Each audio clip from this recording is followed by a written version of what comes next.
know who this is. She was thinking of something more special. I'm downright flashy, you know. Ladies and gentlemen, Miss Billie Holiday. Reporters keep asking me, Billie, why you do the things you do? This is what I tell them. We love you. NAACP says Billie Holiday is the voice of our people. I think we should integrate the audience for this show. Let's change it up a little bit. You know, blacks and whites sitting together. You knew what you were getting yourself into when you decided to come on the road. Get out my goddamn clothes. I'm gonna take everything except your bra and your man. Which one of my songs is your favorite song? Strange Fruit. Yeah, it's a song about important things, you know. Things that are going on in the country. This holiday woman's causing a lot of people to think the wrong things. It's a starting gun for this so-called civil rights movement. Those lyrics provoke people. Y'all got a plan? She's a drug addict. Exactly. I cut Strange Fruit. I want to sing the damn song. It's for your own good, okay? I sing what the fuck I want.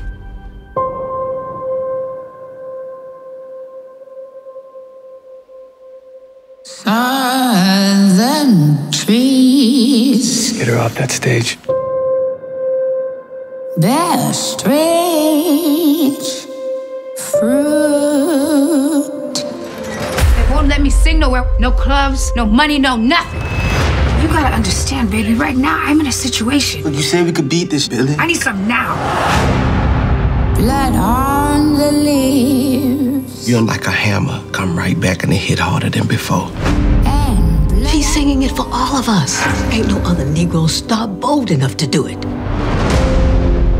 Black bodies swinging. I'm being followed. I'm not gonna cower to no fist. In the southern breeze. She's made something of herself and you can't take it because she's strong, beautiful, and black. Strange fruit hanging from the poplar trees.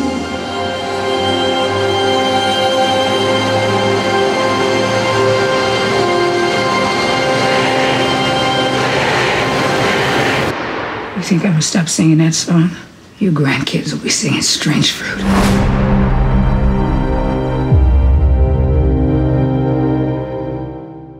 Hi, I am Gabourey Sidibe, and I am joined with the director and the cast of The United States versus Billie Holiday. And so really quickly, I'm going to introduce everyone and give a quick wave or whatever. So first we have Evan Ross, Miss Lawrence, Da'Vine Joy, Trevante Rhodes, Natasha Lyonne, Garrett Hedlund, Andra Day, and director Lee Daniels. I wanted to wait to fangirl over the film. The film is incredibly beautiful. It's so strong. It's shot so incredibly beautifully. I was overjoyed watching all of the performances, and I feel so honored to be here with you guys today. Thank you so much for having me, and thank you so much for your performances. One of the most important things that the film centers around is the song Strange Fruit. I don't think enough of us know what Strange Fruit is unless we possibly heard it in the Kanye West sample. Lee Daniels, director extraordinaire, would you like to explain what Strange Fruit is? I think Andra's better at explaining it than me. I mean, I can explain it, but Andra really goes into it. Andra, why don't you kick it off? Yeah, well, I mean, I look at it as really sort of the crux of the civil rights movement as we know it. Strange Fruit is our very first protest song. It was actually a poem originally written by Abel Mirapool. Abel met Billie at Cafe Society and asked her if she would sing the song. And she says very matter-of-factly, if you want me to sing it, yeah, I'll sing it. But also it was her unfortunate demise as well, because it was a song that really shed light on racial terror, which was the culture in America. It was not a fringe group, it was the culture in America. And so she shed light on that and was integrating audiences and bringing people together to come listen to a song about lynching in America. So it is our very first and triumphant protest song. Really, this is such an incredible cast. Did you know from the start exactly who you wanted for each role? You have such a gift for finding leading women. And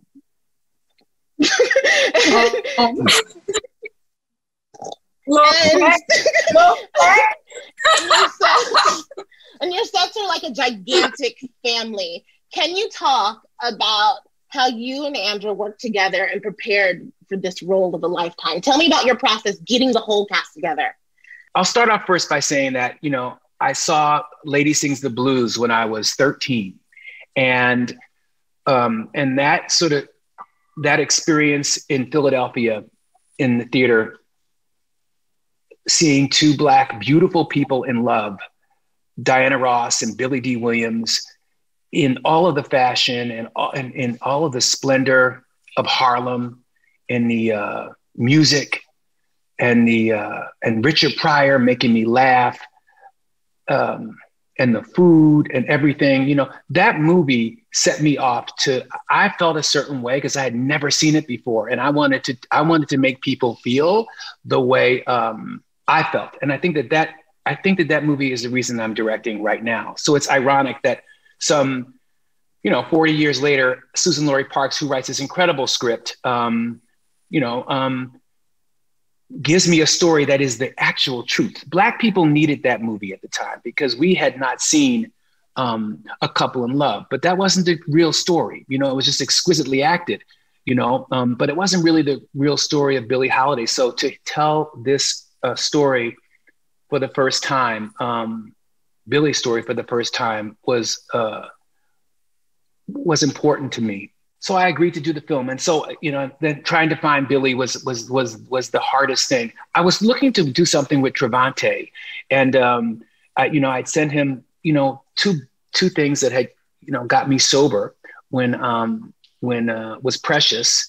When I was back in the day, was Precious on one side of my bed table, and the other side of the bed table was a book called Ice, which is about crack addiction. And I'd sent the book to Trevante. And I was thinking about it, and I was like, I don't really know. And then we was trying to figure out. And then I sent him this, and he was like, nah, it's not ready yet. And then, so I was like, okay, well, as we're getting it ready, let me look for Billie. And I started interviewing actors, and so many people have been telling me to see Andra. And I didn't want to see her. And so, but I finally saw her, and I met her at Soho House, and she didn't really want to see me. She was nervous too. And I think that's what really connected us, because she didn't think that she could do the job. She was terrified, and she could see that I was terrified. And there was a bond that was there. I sent her off to acting coach Tasha Smith and to a vocal coach. And it was about people that not only that I wanted to work with, but people that I respect. And I'm really, really happy with this cast. They're artists, and they really gave me their all. And everyone says that it's me. It is not. It is just what's in them it's their spirit that is just beautiful. And I'm happy that I just captured their spirit. Your portrayal of Billie Holiday is so strong. It's so strong, and it just looks so deeply rooted and is flawless. I'm surprised to hear that you were apprehensive to take the role. What made you so apprehensive, and where did you find the strength to go after it? Apprehensive is probably an understatement. I was actively trying to get out of it any way I possibly could. I was like, the date doesn't work, the script, no. I mean, what made me apprehensive is that, well, first of all, I'm not an actor. I think that was the biggest thing, was like, I appreciate the craft of acting, the way I'm sure you all appreciate music, right? That was sort of my main thing. That's what I do. And sometimes there's this idea that you can just jump into one thing or jump into the other without, any training. And sometimes that's the case. But I was just really, I didn't listen. I don't like being terrible, and I don't like being terrible in public, especially. So I was like, the biggest thing for me was that she is my biggest inspiration. And so I just kind of foresaw myself just making a mockery of her legacy, just embarrassing her. And I don't know, I was terrified. And also on top of that, I didn't want to remake Lady Sings the Blues because, Diana's performance in that movie was flawless. And as Lee said, it was something that Black people needed in 1972. Like, we needed to see Black love. And it didn't matter that it wasn't necessarily the true story of her life. And so I didn't have a desire to remake that. I thought it was untouchable.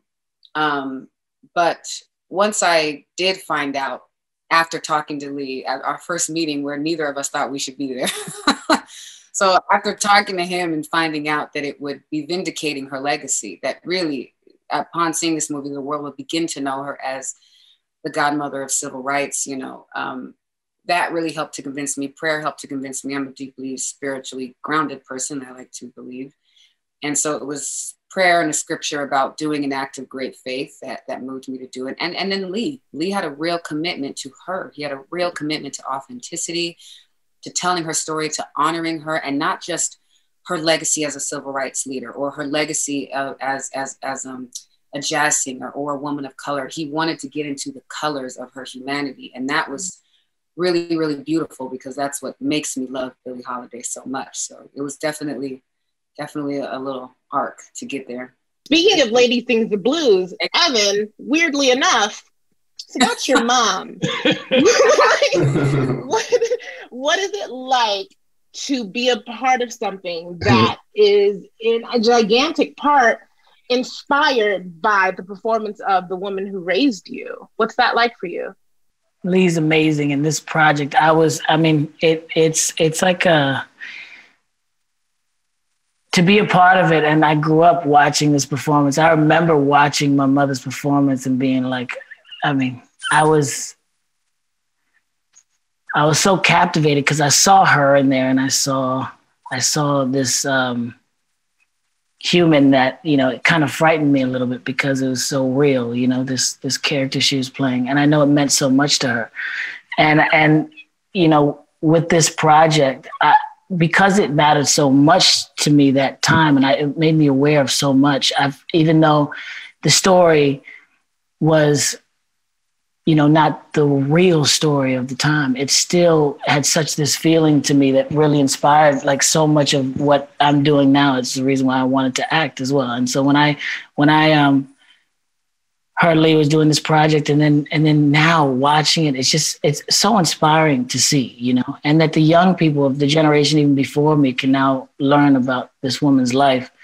It's so important. Evan and Trevante, can you tell me a little bit about your research into what being an FBI agent was? I have to tell you, once I saw the first time Billie is arrested, I stopped the tape so that I can cuss you out for 7 whole minutes. I was pissed. So what was that like, or whatever? All the chemistry, I guess, that was just organic, to be honest. Even just sitting with Evan, we was just chilling in the space. For me, he was so supportive as an actor with me, because it felt like we were supporting one another in finding this feeling, and knowing what that felt like. And it's like you can't judge that knowing you're doing what's wrong, but wanting to do the best you can and trying to provide and do all these things. And there was a natural thing that me and Trevante had, I felt like, when it came to that. One part of the film that we had to take liberty with was the relationship that was Jimmy's history, because we couldn't find that much. We found a picture on him. We knew we had a little bit of stuff on Jimmy Fletcher and we knew that he had an affair with Billie Holiday, but we didn't know his background. So the mother relationship, his mom, that's not accurate, Gabby. So we didn't, but I wanted to show Black people rich. So, that was important, that the brilliant Adrian Lennox, who is just, again, Trevante, what I loved about what he did with Andra and what he also did with Evan, he sort of morphed into someone else. When he was with his mother, he became this mama's boy, and she was really like this voice of reason. These kinds of films, the toughest thing to be is white. So Garrett Hedlund, your character, based on a real character, as was Trevante's. And of all the characters, Harry Anslinger really was the reason that Billie Holiday was targeted by the government. He went after her with a passion so that she would not sing Strange Fruit. I said she must have been arrested for singing that song more times than anyone was arrested for actually lynching someone. Did you know about this agency before you took the role, or about Billie being a civil rights activist at all? I wasn't. And that's the most powerful thing about this film. I think it's such an educational experience, as was the script for me. With this agency, I wasn't familiar with. Within researching Anslinger, you know, I found out that his whole life and career was based around ulterior motives. Coincidentally, his wife's uncle was Andrew Mellon, who was the United States Secretary of Treasury. And Andrew had granted Anslinger $100,000 to formulate the Bureau of Narcotics after he failed with his involvement in Prohibition. And so the first thing that he did once he formulated the Bureau of Narcotics was to try to use Billie as an example. You know, he had an obsession with trying to arrest Billie over drugs, alcohol, being an addict, and prevent her from singing Strange Fruit. So, you know, in his dreams, he was filled with such greed as a person, as a businessman, as a politician, that his dreams were to become a world-renowned czar in the war on drugs. He was an assistant to the commissioner on the Prohibition. And so when all that failed, you know, that's where he found his way in. And it started all the way back that I realized it was a very similar thing from even his time on the railroad. You know, was he would find some sort of mysterious claim for 50 grand that the railroad got back to climb his way up to be the director of the railroad when he was in Pennsylvania. And so it was this very similar thing that he did all throughout his career. And he worked under Truman, Hoover, Eisenhower, Kennedy. I mean, he'd spent over 30 years in this position. Natasha, you play the iconic Tallulah Bankhead in this film. And I heard that you were talking about the disparities between Tallulah's freedom and Billie's lack of freedom. What do you mean by that? Also, please explain the relationship between Billie and Tallulah, because it's shrouded in mystery. You know, one of the things that the film highlights so gorgeously that's so crucial for us to understand is, you know, that sweeping disconnect of justice that happens, you know, in particular, or just to say a very obvious one is, you know, the war on drugs, the prison industrial complex, and sort of going back this kind of, you know, origin story of how easy it was to sort of, you know, criminalize on a basis of race. Like, we also talk a lot, I guess, you know, certainly Tallulah is someone who's like, you know, footloose and fancy free about being pretty on her sleeve addict. And, you know, she's like a Southern girl from like, one of the only times I've not had to play Jewish, thank you, Lee, you know, from like one of these kinds of, you know, rich people families, political families. And so it's just fucking no problem. And, you know, more directly, or sort of as addressed in the book, that Chasing the Scream, the book, that's so great,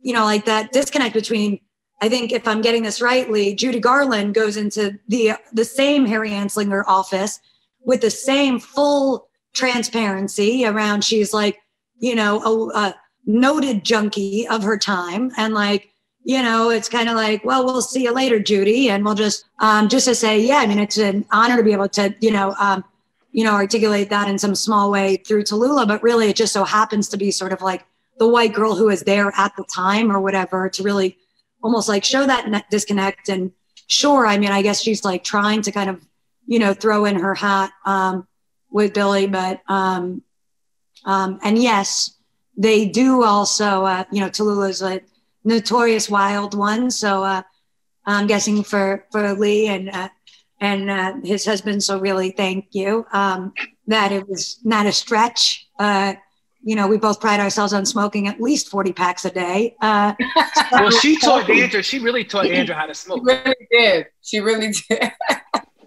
Did you not know how to smoke? Had you never smoked before? Wait a minute. She never smoked before. She wasn't drinking. There you go. This is a born again Christian you're talking to right here. She was butt naked, up to the wind. By the time we finished with her, it was all, you know. Brought me in as like the bad influence. I turned her. Like, He's so proud of it. He's so proud of it. I turned her out. He is so proud of it. He loves Terrible. That's terrible. that. Here's the thing though, but Da'Vine, do you smoke? I don't think you smoke, do you? Let me tell you about Da'Vine, because I think I put a cigarette in her hand, and Trevante too. You can tell, like I really wanted everybody to smoke, but you can instinctively tell when they don't, because they be like, you know. And so finally I go, all right, put it down. We'll figure out something else. Grab the plate or something, grab the spoon or whatever. It's really interesting.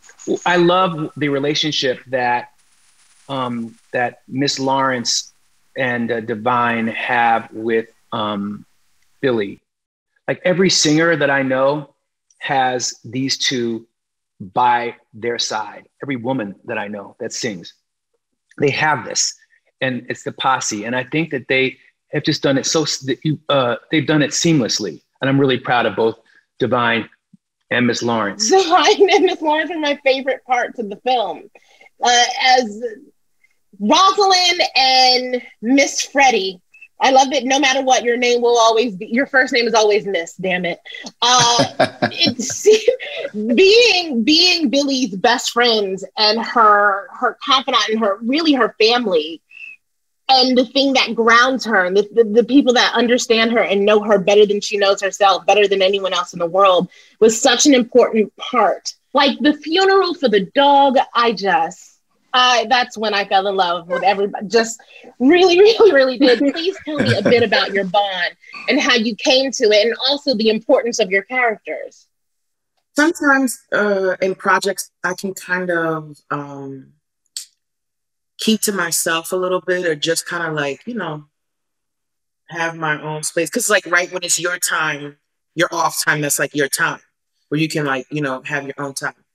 These two, I would say, honestly, it's one of the very few and probably the strongest relationship and feelings that I've had for other actors that I had just met. So it was very easy. We have many things in common. We speak a very similar language. It just, the bond was easy. A lot of times, Miss Lawrence and I on our off time would go, whether we go for walks or go and have dinner. And I think a lot of this had to do with just the fact that what was so beautiful about this is that I think we all knew that this was special, that this was going to leave a mark of some sort. And that from cast, crew, everyone included, everyone was on board and everyone was down. And I think when you have that energy is the thing that propels the machine to go even deeper and stronger. The two of them are just such strong, beautiful human beings as people first, and it just oozes through their art. And I was just really taken aback, like, yell or not, that don't matter. These two can act and could go toe-to-toe with anyone who had whatever accolades. They're phenomenal. And I think it's because they are honest and authentic, and they know who they are. And by them knowing who they are, it just comes, they're fearless, and it comes through in the work.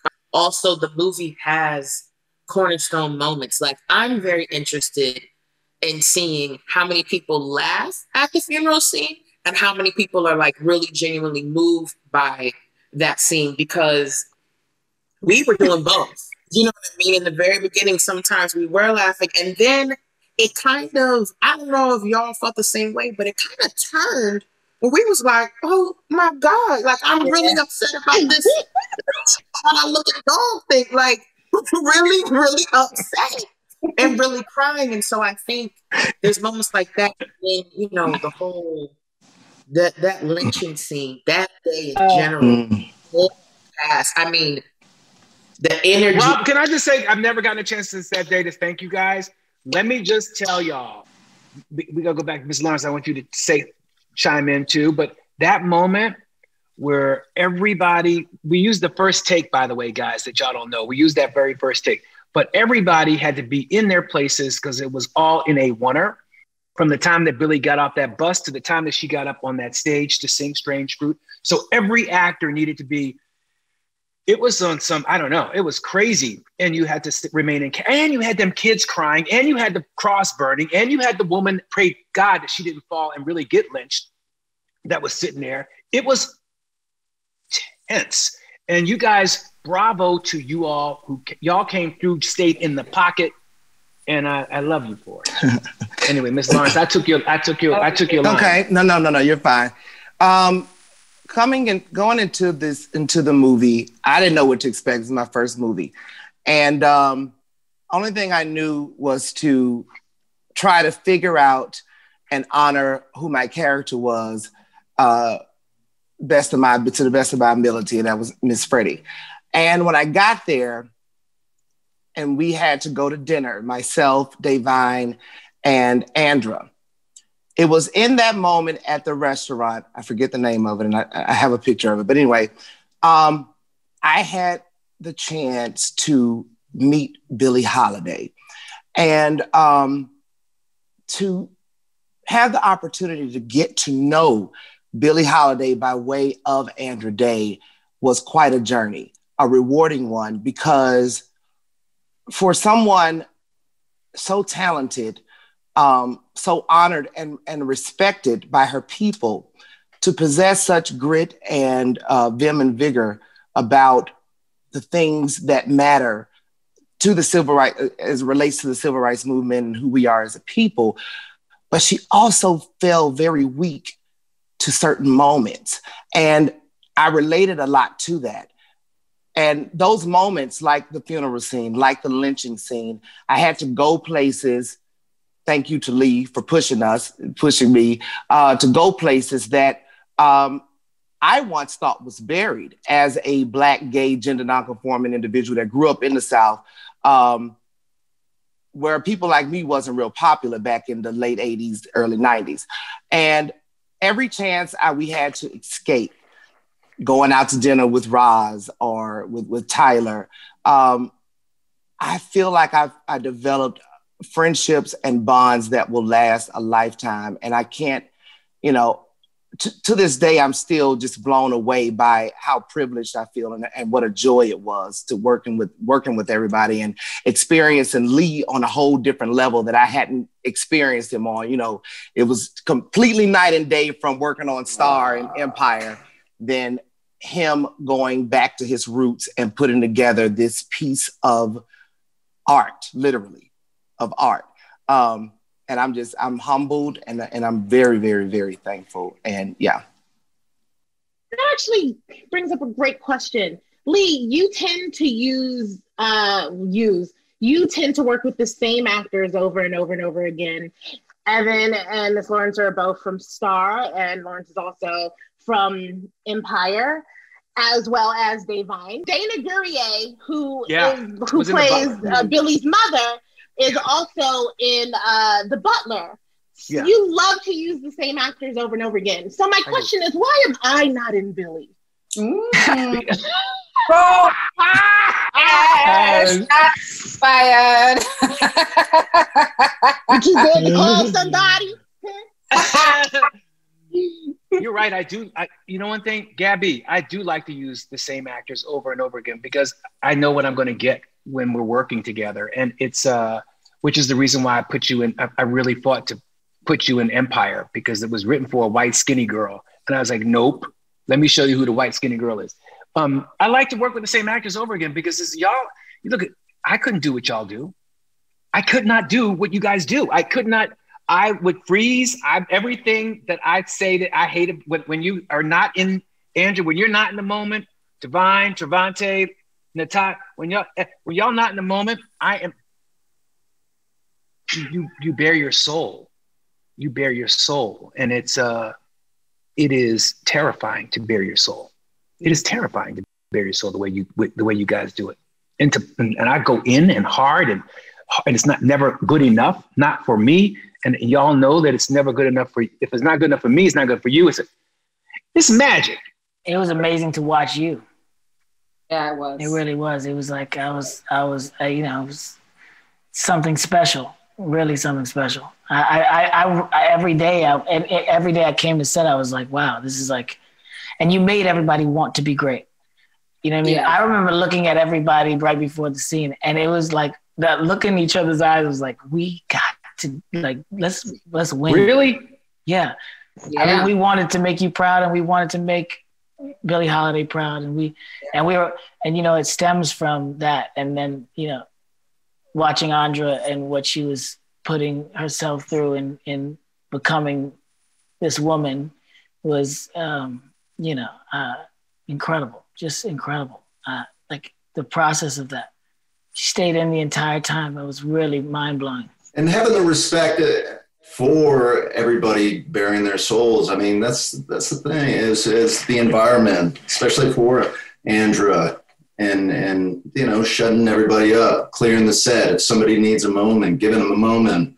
Like it's kind of such a rarity now. And also to allow somebody, you know, rain or shine, to envelop themselves so much into the character like Andra had done. I mean, you know, those sleepless nights and this and that, and just in capturing, you know, what you were able to capture and allowing her to live and breathe. That's such a rare, you know, commodity gift now within actor, production, director relationships. And that was just so beautiful to see.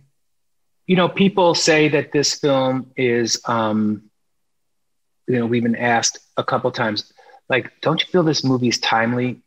And Susan Laurie Parks, she didn't write this. This movie would have been timely 20 years ago. This movie is timely 20 years from now.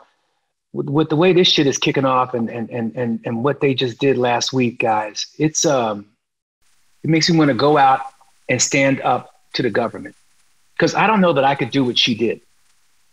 It definitely makes you want to be more socially conscious and responsible with what we all have to give, you know, especially in these times where we are literally mirroring the civil rights movement with the Black Lives Matter movement. You know, it's very timely, and it's very special. You know, you're all activists. We're all activists through your art, through what you do on film, what you do on camera, what you do in your scripts. This is the way we can be activists. And after watching Billie, I felt like there's so much more work to do. And I'm excited to get to it. And I'm so excited to have watched you all do the work. Because you're right, if all of our stories are suppressed, and if we don't tell it fast enough, they'll tell it and they'll tell it wrong. Mm-hmm. And so I am so proud to know all of you. I'm so proud that I got to watch this film. I'm so proud of the work you did. And I just want to say thank you so much for your film. Thank you, guys. And thank you for this interview. Seriously, thank you. It was amazing. Thank you. Strange fruit hanging from the poplar tree.